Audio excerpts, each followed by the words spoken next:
기도하고 시작하겠습니다. 우리 하나님, 무덥지만은 8월의 첫날을 첫 주일을 맞이했습니다. 부활의 주님을 기억하며 무더위에 건강으로 지켜주셔서 감사합니다. 성령께 의지하오니 이 시간 하나님 말씀이 우리 성도님들에게 잘 이해가 될 수 있도록 도와주세요. 하나님의 영이 임하사 크신 능력으로 은혜를 베풀어 주옵소서. 예수님의 이름으로 기도하였습니다. 아멘. 요새 8월달 엄청 덥죠. 그래서 찜통 더위라고도 하고 가마솥 더위라고 하는데 어떻게 지내신지. 저는 이번에 그 설교 준비하면서 아주 시원하게 잘 보냈습니다. 더위가 잊어들 정도로 생각을 했는데요. 우리가 군에 가면 이런 얘기가 있습니다. 거꾸로 매달려도 국방부 시계는 돌아간다, 이런 얘기가 있습니다. 무슨 얘기인지 아시죠? 어쨌든 시간은 지나가는 겁니다. 시간은 지나갑니다. 아무리 무덥지만은 이 더위가 이제 자연의 순리 앞에 지속적으로 가지는 않습니다. 우리 좀 있으면 이제 아마 월동 준비한다고 생각할 겁니다. 저는 이 추위를 좀 많이 타기 때문에 오히려 더위가 저는 조금 더 좋은 것 같아요. 아마 추워지면은 그 여름이 참 좋았어, 이때를 생각할 것 같습니다. 우리는 이제 순응해야 되고 또 자연의 섭리 앞에 다 적응해야 됩니다. 그래서 이것도 시간이 지나면서 잘 적응이 될 걸로 보고, 여러분 어쨌든 8월달 건강하고 또 시원하게 잘 보내시기를 바라면서 오늘 말씀을 좀 같이 보도록 하겠습니다. 창세기에서 하나님은 세상을 만드실 때 참 좋았더라, 이렇게 말씀하고 있습니다. 그런데 지금 살아가는 것을 보면은 사람들은 그렇지 않는 것 같아요. 좀 불안해하고 또 피곤하다고 이야기하고 또 바쁘다고 이야기하고 이렇게 어려움을 고백하는 것이 사실 현실입니다.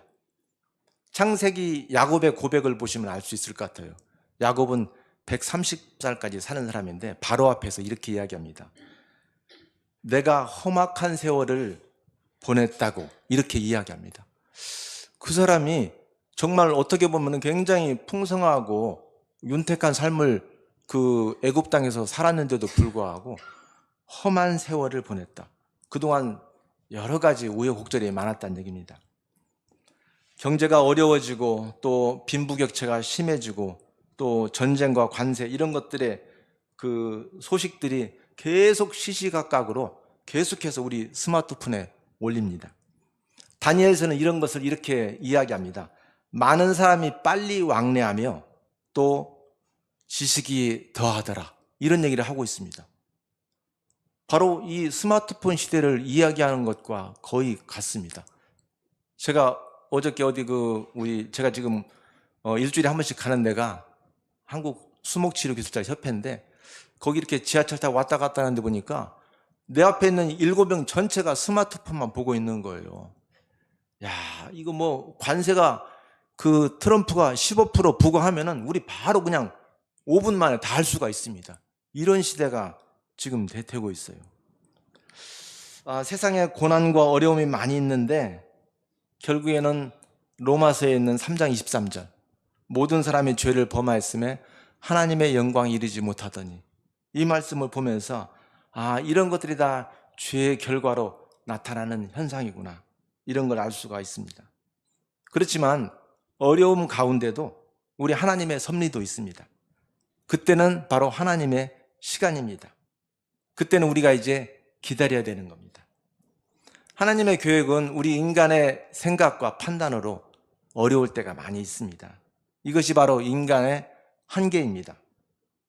모르는 것은 그냥 우리가 넘어가면 되는 겁니다. 오늘도 제 말씀이 이해가 안 되시면 그냥 넘어가면 되는 겁니다.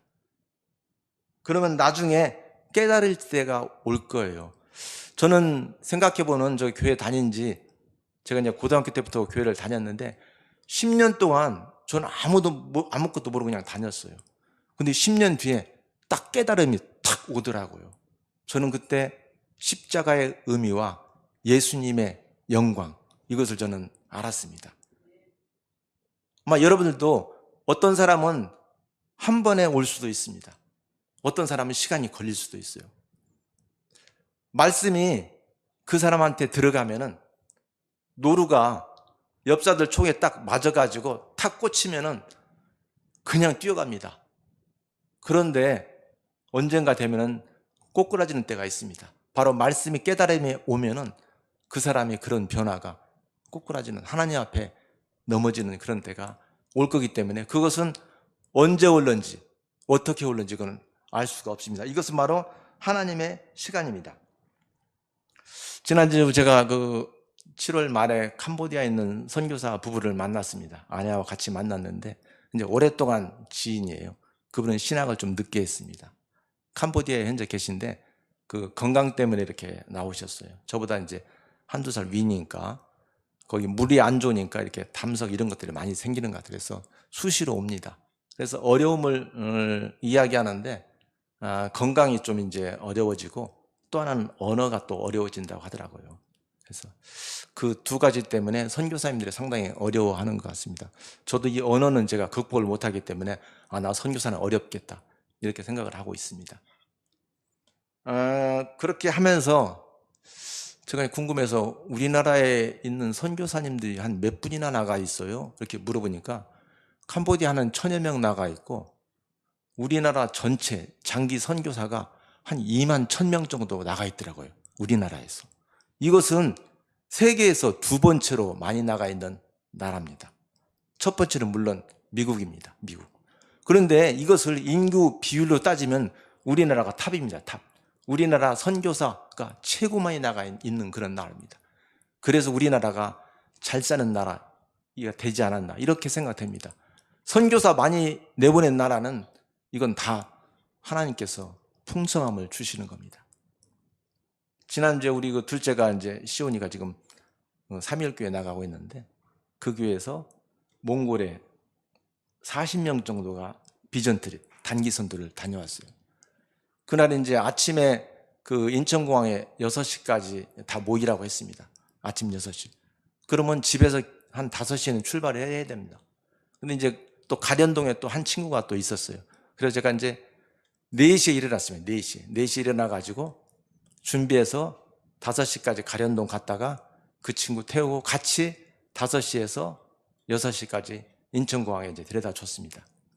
좀 몸은 피곤한데 인천 내려다 주고 이렇게 이제 다시 이제 돌아오는데 그 해가 쫙 비치더라고요. 근데 제가 거기서 엄청 은혜를 받았습니다. 야, 하나님 이렇게 은혜를 주시는구나.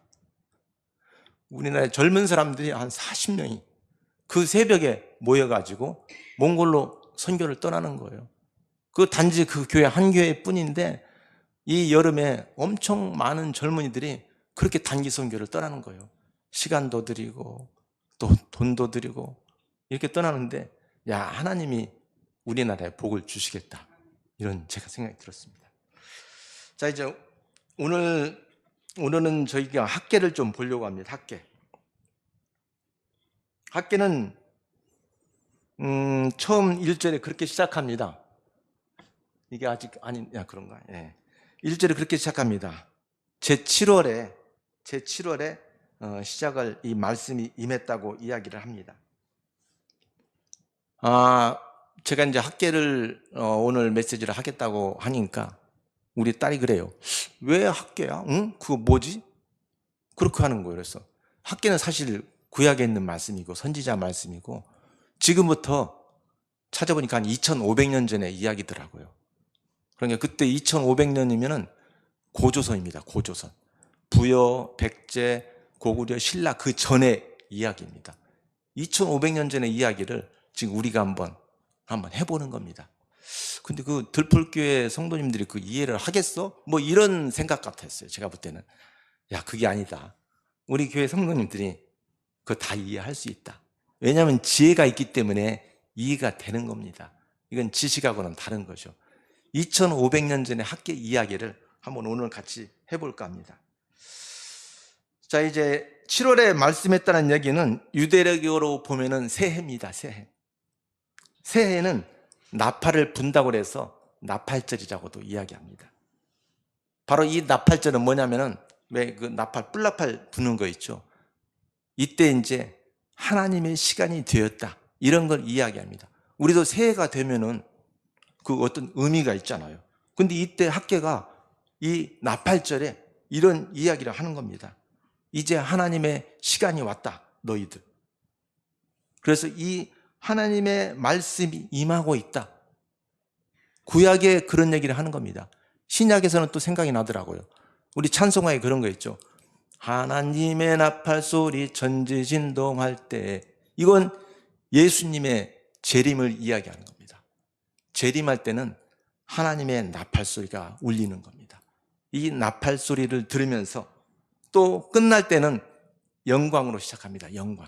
오늘 아까 찬송도 그런 얘기가 있었는데 바로 하나님의 주님의 큰 영광이 나타나는 겁니다. 이것이 오늘 주로 메시지입니다. 그래서 여러분들이 이제 오늘 아마 나팔로 시작해서 영광으로 끝나는데 우리 왜 학교에 가면 학습 목표 이런 게 있죠. 오늘 메시지를 끝나게 되면 여러분들은 두 가지를 알게 될 겁니다. 하나는 제1성전이 뭔지 또 제2성전이 무엇인지 이것을 아셔야 됩니다. 두 번째는 제2성전의 그 나중 영광이 왜 큰지 이것을 아셔야 돼요. 두 가지를 학습 목표로 정하고서 시작을 하도록 하겠습니다. 나중에 이걸 시험 볼지도 몰라요. 아마 제가 볼 때는 이런 것들이 아마 시험에 나올 것 같습니다. 오늘은 학계 선지자에 대해서 간략하게 좀 알아보도록 하겠습니다. 아까 제가 얘기했죠. 2500년 전에 있었던 이야기입니다. 학계란 그 뜻이 절기, 축제란 그런 뜻입니다. 아마 학계가 절기나 축제 때 태어난 것 같아요. 그렇게 그냥 추정만 하는 겁니다. 학계 선지자는 바벨론 포로, 남유다가 멸망을 하고 바벨론 포로로 다 끌려갔습니다. 그리고 나서 70년 뒤에 유다로 복귀합니다. 이때 성공을 완공한 후에도 살았던 그런 선지자로 생각되고 대략 나이가 끌려가고 70년 지나고 또 살았기 때문에 아마 제가 볼 때 80살은 넘었던 것 같아요. 그런 기백이 있고 위험이 있는 그런 선지자입니다. 그러다가 성전 건축을 짓기 시작하면서 15년 동안 중단이 됩니다. 그리고 성전을 다시 재건, 리모델링, 재건하라는 그런 부흥사 같은 역할을 하신 분이 바로 학개서입니다. 학개 선지자가 말씀을 전하는 대상은 세 부입니다. 세 부류. 첫 번째는 유다 총독 스룹바벨에게 이야기합니다. 첫 번째는. 두 번째는 대제사장 여호수아에게 이야기합니다. 세 번째는 남은 백성에게 이야기합니다. 이 총독과 제사장과 남은 백성, 남겨진 백성은 한 나라의 어떤 구성 요소라고 이야기할 수 있습니다.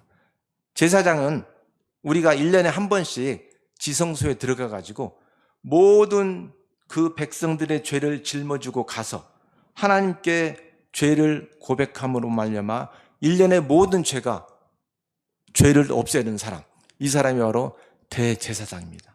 대제사장. 성전을 건축하다가 15년 동안 중단이 됐다고 이야기를 했는데요. 중단이 된 이유는 그 사마리아 사람들과 주변 민족들이 정치적으로 방해를 했습니다. 그리고 페르시아 당국에 그것을 고발했습니다. 성전을 건축하면은 유대인들이 힘을 합쳐서 페르시아에 대한 대적할 것이다. 이렇게 고발을 했습니다. 또 두 번째는 백성들의 이제 무관심입니다. 학계 1장에는 이런 얘기가 있습니다. 자기의 집을 짓는 데만 전심하는 것이 옳으냐? 이런 말씀이 있습니다. 그러니까 유다 지도자들이 나무 하나가 있으면은 자기 집부터 지으려고 하는 거예요. 자신들의 안락한 생활을 위해서 그 성전 짓는 건 등한시하는 겁니다. 이렇게 하면서 이게 하나님의 때가 아닌가 봐 라고 하면서 15년 동안 중단이 됩니다. 이때 시기에 다시 이제 학계가 다시 역할을 감당하는 겁니다. 3절에는 학계 선지자가 세 가지의 질문을 하고 있습니다. 첫 번째는 너희 중에 남아있는 자 곧 이전 영광을 본 자가 누구냐? 이전 영광을 본 자가 누구냐? 이렇게 첫 번째 질문하고 있습니다. 두 번째는 너희에게 이게 어떻게 보이느냐? 이렇게 질문하고 있고 세 번째는 너희 눈에 보잘것이 없지 아니하냐, 이렇게 지금 이야기하고 있습니다. 이 질문에는 어떤 숨겨진 의도가 있습니다. 숨겨진 의도가 있습니다. 이전 영광을 본 자가 누구냐? 현재 성전을 짓는데 이 옛날 영광을 너희들이 본 자가 있다, 그런 얘기입니다. 이건 이제 나중에 의도를 보면은 알 수가 있습니다. 학계가 무슨 의도로 이런 질문을 했는가를. 3절에 나오는 이전의 영광을 무엇일까요? 이전의 영광. 이전의 영광은 바로 솔로몬의 영광입니다. 솔로몬 성전은 다윗이 엄청 준비를 했습니다. 그리고 솔로몬 왕이 지은 정말로 화려한 그런 성전입니다. 바벨론 포로가 되기 전에 솔로몬의 화려한 성전을 본 자가 있다는 겁니다. 이 중에는 첫 성전 솔로몬 짓는데 금이 3,400톤 들어갔고 음도 3,400톤 이렇게 소요됐다고 이야기를 하고 있습니다. 모든 기구를 금으로 장식했습니다. 그리고 여호와의 영광이 구름으로 가득했다고 이렇게 열왕기상에 나와 있습니다. 레바논에 백향목으로 짓습니다. 왕실의 철저한 지원을 받았습니다. 바로 여기에 나와 있는 이 열왕기상에 보면은 솔로몬 성전이라고 나와 있죠. 이 솔로몬 성전에는 이 안에 법궤도 있습니다. 법궤. 자, 오른쪽이 이제 스룹바벨 성전입니다. 이것은 지금 나중영광이라고 하는 그 성전입니다. 우리가 보기 어떻습니까? 주변에 나무로 지었고 방해를 받았으면서 짓다가 중단되었다가 완공된 아주 작은 성전입니다. 어떻게 보면은 스룹바벨 성전은 우리 들풀교회 같을 수도 있습니다. 저 솔로몬 성전은 큰 교회, 어떤 교회입니까? 뭐 여의도 순복음교회? 뭐 그럴 수도 있어요. 제가 볼 때는 베델교회가 크더라고요. 베델교회. 제가 우리 교회가 오기 전에 베델교회 한번 가봤습니다. 야, 거기 어떤가 봤더니 엄청 큰 거예요. 그래서 그 큰 교회 보고 사실 들풀교회 보고 이제 저는 들풀교회를 정했습니다.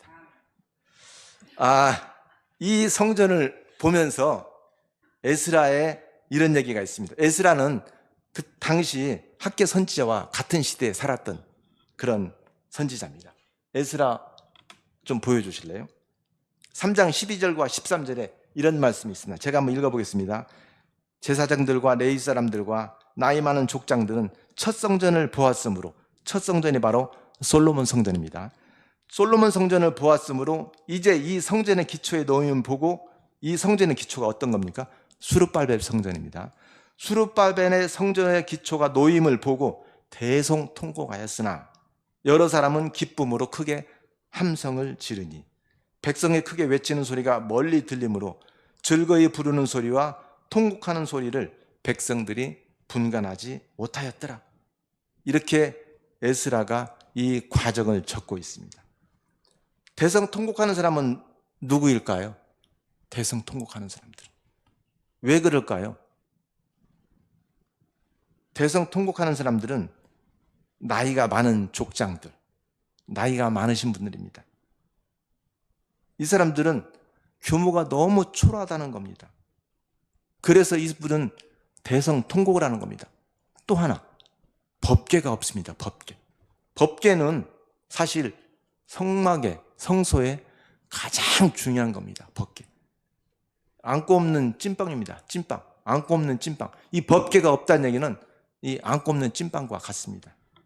솔로몬 시대에는 법궤가 있었는데 이 스룹바벨 성전은 법궤가 없다는 겁니다. 그러니까 이분은 그렇게 통곡을 하는 겁니다. 그리고 나서 솔로몬 성전이 무너지고 나서 그때부터 법궤가 지금까지도 없습니다. 그래 지금도 법궤를 찾는 노력을 엄청 하고 있잖아요. 영화 인디아나 존스가 법궤를 찾는 영화고 지금도 수많은 사람들이 법궤를 찾으려고 했습니다. 어떤 사람들은 에티오피아에 있다고 하고 어떤 사람들은 지금 황금돔이라는 그 이슬람 사원 아래에 있다고도 이야기를 합니다. 어쨌든 지금은 찾을 수가 없습니다. 아마 이 사람의 통곡은 어쩌면 건강한 통곡이 아닐 수도 있습니다. 왜냐하면 그 규모와 형식을 지금 그렇게 원하는 겁니다. 우리도 혹시라도 그런 형식과 규모 이런 거에 얽매일 수 있습니다. 우리의 잘못된 것이 찾아보면 뭐 십자가 뭐 이런 것도 그럴 수 있습니다. 십자가 하면은 뭐 귀신이 마귀가 물러갑니까? 그렇지 않거든요. 그 안에 있는 예수 그리스도의 정신이 중요한 거지, 십자가만 차고 있다고 뭐 교회가 십자가만 있다고 해서 그게 되나요? 그렇지 않죠. 그리고 그 밑에 기쁨으로 크게 함성 지르는 사람은 또 누굽니까? 이 사람들은 젊은이입니다. 이전 성전을 못 본 사람입니다. 이 사람들은 성전이 기초가 쌓이는 그 자체가 좋은 거예요. 그래서 이 사람들은 그냥 그 자체가 기쁜 겁니다. 우리에게도 성전이 완공이 되는구나, 굉장히 기쁜 겁니다. 이런 상황들이, 제가 지난번에 예루살렘 통곡의 벽 가보니까 딱 그 상황이더라고요. 통곡의 벽에 가보면요, 그 어르신들, 나이 든 사람들은 계속 벽에다 대고 기도하고, 그래서 통곡입니다. 통곡. 여기에 나와 있는 에스라의 통곡이 2번 나오죠. 지금 현재 통곡의 벽이 있습니다. 통곡, 이따 사진 한번 보여주겠습니다. 그리고 젊은이들은 거기서 막 노래 부르고 놀고 막 기뻐 날뜁니다. 지금 현재 통곡의 벽에 가보면은 그 상황이 그렇게 나와 있습니다. 이 스룹바벨의 성전과 거의 저는 같다고 생각합니다. 저는 30년 전에 제가 30대 때 하늘산 기도원에 갔다 온 적이 있습니다. 그 열기를 저는 압니다. 밤 11시에 갔는데도 기도원이 꽉 차 있더라고요. 엄청난 열기였습니다. 근데 제가 이제 올해 어디 갔다 오다가 하늘산 기도원에 잠깐 들렀어요. 가봤는데 시설은 낡았고 사람들은 드문드문 보고 찬송가가 들리는데 예전 같지 않아요. 아마 굉장히 시설 자체가 이제 거의 낙후화돼 가지고 어떻게 일어설 수 없을 정도, 마음이 굉장히 안 좋더라고요. 저는 그 전에 하늘산의 기도원의 그 열기를 보았는데 지금은 그렇지 않더라고요. 우리 지난번에 오살리 기도원 갔다 오지 않았습니까? 근데 그때 이제 박영근 권사 그러시는 거예요. 차 타고 가면서 이 입구까지 차가 꽉 차가지고 들어갈 수가 없다는 겁니다. 다 내려서 걸어서 들어갔다는 겁니다. 근데 그때 올해 우리 갔다 올 때는 뭐 아직도 오살리 기도원 좋습니다만 사람들은 그렇게 많지 않더라고요. 그런 식의 지금 흐름이 이 사람들의 이 성전을 보고 이야기하지 않았을까? 우리 2002년도 월드컵 열기를 우리가 알잖아요. 그때 엄청났습니다. 그 열기가 지금도 생생하죠. 그런 식입니다. 너희들이 뭐 개맛을 알아? 이런 식으로 본문에 있는 말씀은 너희들이 첫 번째 성전의 그 영광을 아느냐? 그 얘기를 지금 하고 있는 겁니다. 왜 그럴까요? 나중에 또 엄청난 또 의도가 숨어 있기 때문에 그렇습니다. 자, 오늘 이제 본문을 조금 더 보겠습니다. 오늘 본문은 바벨론 포로에서 귀환하여 성전을 건축할 때 중단된 지 15년이 됐습니다. 이제 다시 명하는 겁니다. 우리 한번 시작하자. 다시 한번 시작하자. 이렇게 이야기를 하고 있습니다. 자, 성전의 변화를 한번 잠깐 좀 보겠습니다. 성전의 변화, 우리 파워포인트 한번 띄워주실래요? 그림, 이 글입니다. 성전의 변화. 왜 이렇게 성전의 변화가 중요할까? 제가 이 그림을 한번 보면서 말씀드리도록 하겠습니다. 첫 번째는 성막입니다. 성막은 출애굽기 25장에 나와 있습니다. 하나님께서 모세에게 이렇게 지으라고 성막을 자세하게 해놨습니다. 제가 이 성막, 저 그림은 제가 저길 구매를 해가지고 모형을 만들어가지고 지금 우리 친교실에 갖다 놓은 사진을 찍었습니다. 성막. 이쪽으로 25m, 50m 되어 있는 성막인데 법계까지 다 되어 있는 성막을 제가 한번 만들어 봤습니다. 첫 번째 성전의 그 전 단계가 성막입니다. 그리고 나서 이제 가나안에 입성합니다. 이때까지 40년이라는 기간이 있다가 가나안 입성을 하죠. 입성하고서 제1성전, 바로 솔로몬 성전입니다. 아까 그림 봤던 겁니다. 제1성전, 솔로몬 성전.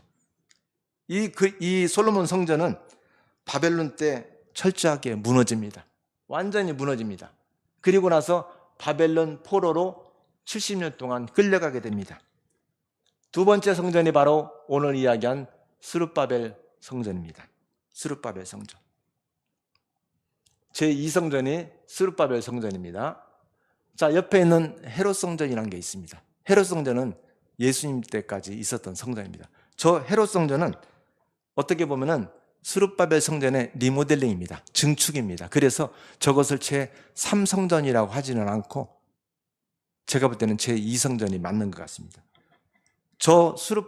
이 헤롯 성전은 20년에 시작이 돼서 완공이 예수님 돌아가시고 나서 AD 60년 전에 완공됐습니다. 그러니까 80년 동안 헤롯 성전이 지어졌습니다. 이 성전은 유대인의 환심을 사기 위해서 헤롯이 엄청나게 화려하게 크게 만들었습니다. 헤롯 성전.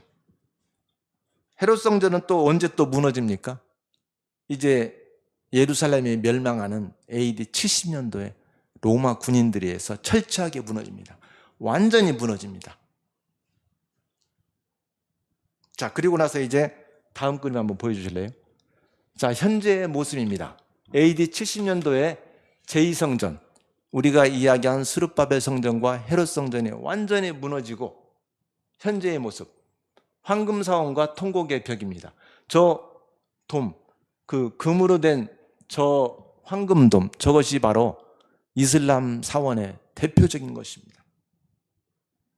저곳이 아브라함이 이삭을 바쳤던 바로 그곳입니다.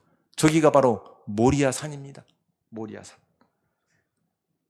헤롯 성전이 완전히 무너지고 나서 한쪽 벽면만 딱 남아 있습니다. 그 벽면이 바로 통곡의 벽입니다. 이 부분이 통곡의 벽, 요거 하나만 지금 남아 있습니다. 현재. 여기에서 통곡하는 겁니다.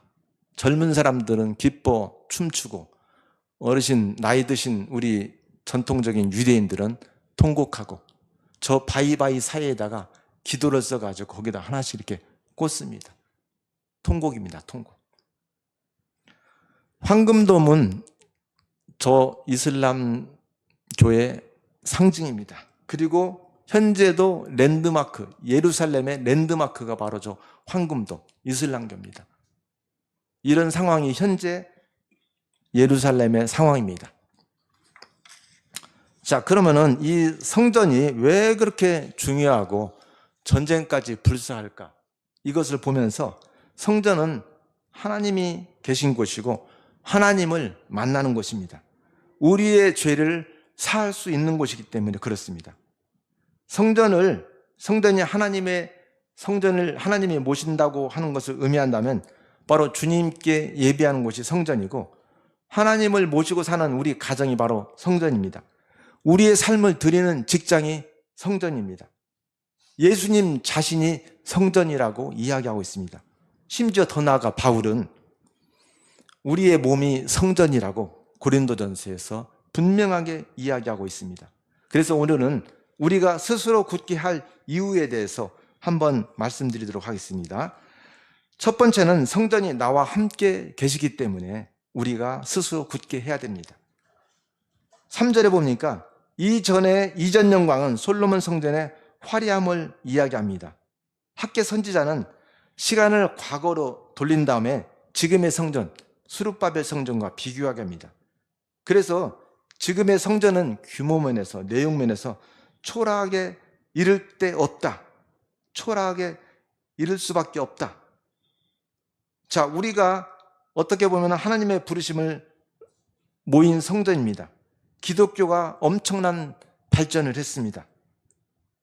사실 80년대부터 90년대까지, 2000년대까지 그 우리의 성장을 우리가 다 알고 있습니다. 그런 우리한테는 추억이 있습니다.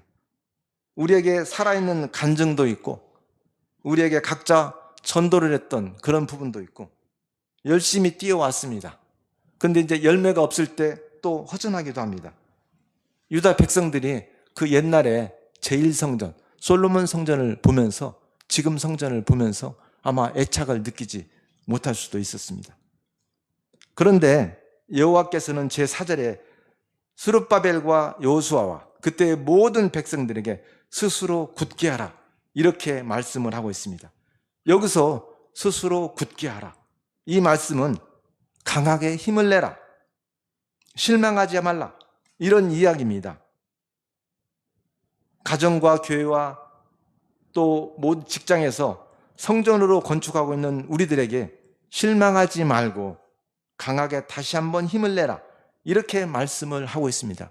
어떤 외형에 연연하지 말라는 겁니다.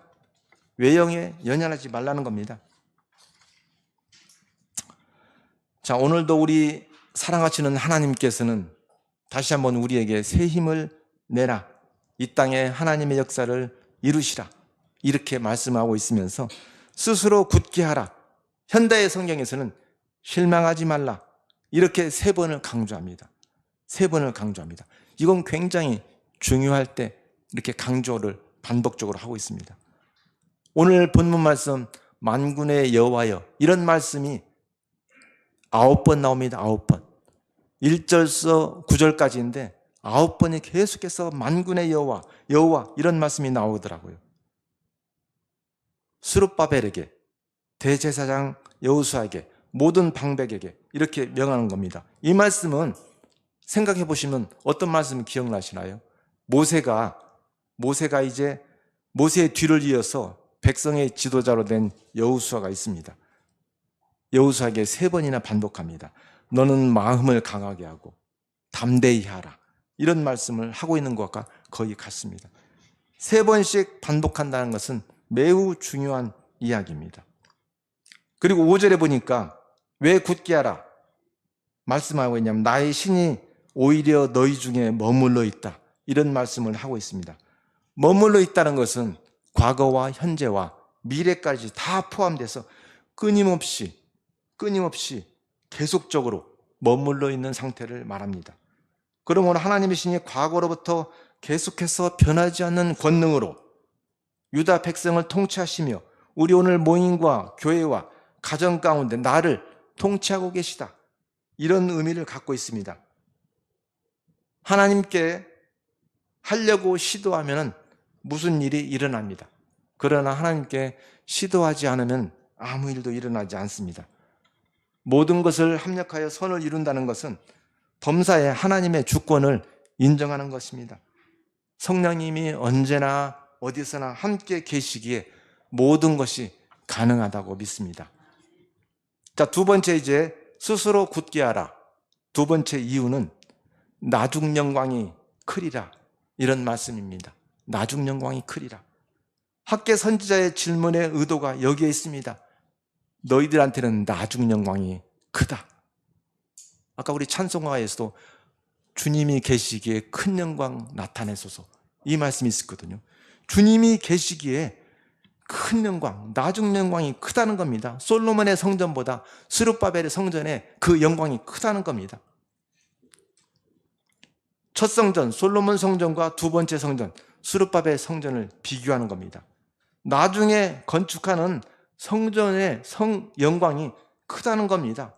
둘째 성전은 꾸미지도 않았고 하나님의 영광도 없는, 어떻게 보면 허술한 성전입니다. 그럼에도 불구하고 솔로몬 성전보다 스룹바벨 성전이 크다는 말은 화려하게 꾸며서 성전에 영광이 있다는 그런 것이 아닙니다. 성전의 주인 되신 주님께서 그 성전에 임할 때 하나님의 그 영광이 성전에 충만하게 된다는 그런 의미입니다. 그때 이미 학계 선지자는 2500년 전에 예수님이 오실 것을 이야기했고, 우리는 이제 예수님이 오신 것을 알았습니다. 우리는 다시 재림 예수가 오실 때 엄청난 큰 영광을 우리는 보게 될 것입니다. 7절에 보면 모든 나라를 진동시킬 것이며 모든 나라의 보배가 이르리니, 보배는 밑에 주석에 보니까 사모하는 것이라고 되어 있습니다.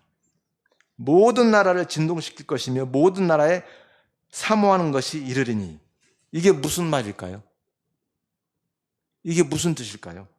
모든 나라를 진동시킬 것과 모든 나라의 보배, 사모하는 것은 바로 신약의 예수님을 이야기하는 겁니다. 세상의 주인 되신 예수 그리스도 성육신 하셨을 때, 이 땅에 오셨을 때, 교회의 성전 가운데 계실 때, 너희 몸을 거룩한 성전이라고 말씀에 순종할 때, 솔로몬의 성전의 영광보다 나중 영광이 더 클 것이다. 이렇게 이야기를 하는 겁니다. 우리 성경에 보면은 요한복음 1장 14절에 그런 말씀이 있죠. 말씀이 육신이 되어 우리 가운데 거하시매.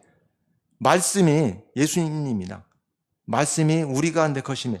성육신 하시매. 우리가 그의 영광을 본다. 이렇게 되어 있습니다. 요한복음에는 너희가 이 성전을 헐라. 이 성전은 그때 헤롯 성전을 이야기합니다. 수룹바벨의 성전을 중축한 헤롯 성전. 이 헤롯 성전을 헐라. 내가 사흘 동안에 일으키리라. 그러나 예수는 성전된 자기 육체를 가리켜 하십니다. 자기야말로 참된 성전이라는 겁니다. 자기 자체가 성전이라는 겁니다. 자, 오늘 두 번째 학습 목표 두 번째 여기 있습니다. 나중 영광이 큰 것은 규모가 초라해도 예수님이 계시기 때문에 그렇습니다. 하나님은 이스라엘의 유대인만 구원하시는 그런 하나님이 아니라는 것입니다. 그렇지만 이스라엘은 모든 세상을 위해서 하나님이 먼저 택하신, 군대에서 말할 때 조교 같은, 시범을 보여주는 조교와 같은 사람이 바로 이스라엘의 유대인입니다. 성경에서는 출애굽기에 이런 얘기가 있습니다. 이스라엘은 내 아들 내 장자다. 내 아들 내 장자다. 신명기에는 자기의 눈동자같이, 하나님의 눈동자같이 이스라엘을 지킨다, 그런 얘기입니다. 또 시편에서는 예루살렘의 평안을 구하라. 예루살렘을 사랑하는 자는 형통하리라. 이런 말씀이 있습니다. 약간 편애한 듯한, 약간 차별하는 듯한 그런 구절이지만 아들을 통해서 세상을 구원하는 하나님의 큰 계획이 있습니다. 그 계획이 우리나라까지 온 겁니다. 나까지, 우리 교회까지 온 겁니다. 현재 이스라엘이 가자 지역하고 어떤 전쟁이 있습니다. 전쟁터에서 어린아이들의 죽어가는 모습을 보면서 이스라엘을 미워하기도 하고 혐오하는 분위기가 많은데 너무나 어쨌든 안타까운 상황입니다. 심판은 하나님께 맡기는 것입니다. 하나님의 말씀은 변함이 없습니다. 하나님의 아들 되는 이스라엘 통해서 세계의 역사의 흐름이 변경되고 변화되고 있는 것은 사실입니다. 그래서 우리가 중동 상황을 면밀하게 봐야 됩니다. 저는 뉴스에도 중동 상황을 좀 주시를 하고 있습니다. 왜냐하면 그 중동 상황을 통해서 세계의 재편이 이루어지기 때문입니다. 제1기 트럼프 때는 미국 대사관을 텔아비브에서 예루살렘으로 옮겼습니다. 이거 엄청난 변화입니다. 그래서 예루살렘으로 옮겼다는 얘기는 이스라엘 수도로 인정했다는 얘기입니다. 그래서 몇 나라가 현재는 예루살렘에 대사관을 두고 있습니다. 저도 그냥 혼자 예상을 해봅니다. 이건 제 그냥 추측입니다. 이게 트럼프 때는 어떤 일이 일어날까? 제가 볼 때는 그 황금돔 사원이나 그 주변에다가 제3성전을 짓겠다고 하는 시도가 있지 않을까? 이건 그냥 제 생각입니다. 그런 시도가 트럼프 시대에는 있을 수도 있습니다. 그때가 되면은 아마 어떻게 보면은 삼성전을 통해서 또 어떤 역사가 또 이루어질 수도 있겠다. 뭐 그런 생각을 하고 있습니다. 어떤 사람은 이미 성전은 지어졌는데 뭐 그런 얘기도 합니다. 근데 성경을 가만히 보면은 가증한 것이라는 그 하나님의 전에 가증한 것이 섰다. 이런 말씀이 성경 말씀 신약에도 여러 번 나와 있습니다. 자, 이제 이건 넘어가고요. 다시 본문으로 돌아가겠습니다. 우리 오늘 주일 예배 가운데 화려한 꽃과 장식은 없지만 하나님의 큰 영광이 나타날 것입니다. 바로 주인 되신 예수 그리스도께서 나에게 임할 때 지금 당장은 보잘것이 없이 보이지만 하나님의 큰 영광이 나타나는 겁니다. 첫 번째 솔로몬의 성전보다 큰 영광이 나타나는 겁니다. 큰 영광이 나타납니다. 우리가 집에서도 이제 집에 아내가 그런 말을 해요. 성령 충만, 또 예수 충만, 이거면 끝이 아닌가? 이런 얘기를 할 때가 있어요. 맞습니다. 우리는 성령 충만하고 예수님이면 사실은 다 끝나는 겁니다. 너무나 단순합니다. 너무나 단순합니다. 단순하기 때문에 사실은 사람들이 안 믿는지도 모르겠어요. 이제 질문 첫 번째 질문 하겠습니다. 제1성전과 제2성전이 어떤 겁니까? 제1성전이 뭐죠? 제1성. 솔로몬 성전. 제2성전은 어떤 겁니까? 수르바벨 성전. 네. 여러분, 첫 번째 질문은 대답을 하셨습니다. 두 번째 질문. 제2성전의 스룹바벨 성전이 나중 영광이 왜 크다고 생각하시나요? 네. 예수님이 계시기 때문에 그렇습니다. 자, 이제 오늘 학습 목표는 다 끝냈습니다. 첫 번째는 성전에 대해서 여러분들이 좀 아시면 좋겠고, 두 번째는 예수님이 계시기 때문에 스룹바벨의 영광이 크다고 학계는 반전으로 이야기를 하고 있습니다. 현재 보잘것없는 우리의 모습에 실망하지 말고 강하게 힘을 내라고 말씀하고 있습니다. 로마서에 보면 이런 말씀이 있죠. 현재의 고난은 장차 우리에게 나타날 영광과 비교할 수 없다. 이제 예수님이 다시 재림할 때는 정말 비교할 수가 없는 겁니다. 우리 각자 마음속에 하나님의 성전을 가지고 있는데 하나님께서 우리에게 부르실 때 우리는 마음을 강하게 하고 담대히 하고 하나님의 나라를 회복하는 일에 열심을 내시기를 바라겠습니다. 기도하고 마치겠습니다. 하나님 아버지 감사합니다. 오늘 이 시간 부족한 사람이 하나님 말씀을 전했습니다. 2500년 전의 말씀을 전했습니다. 그러나 동일하게 이 시간 임할 줄 믿습니다.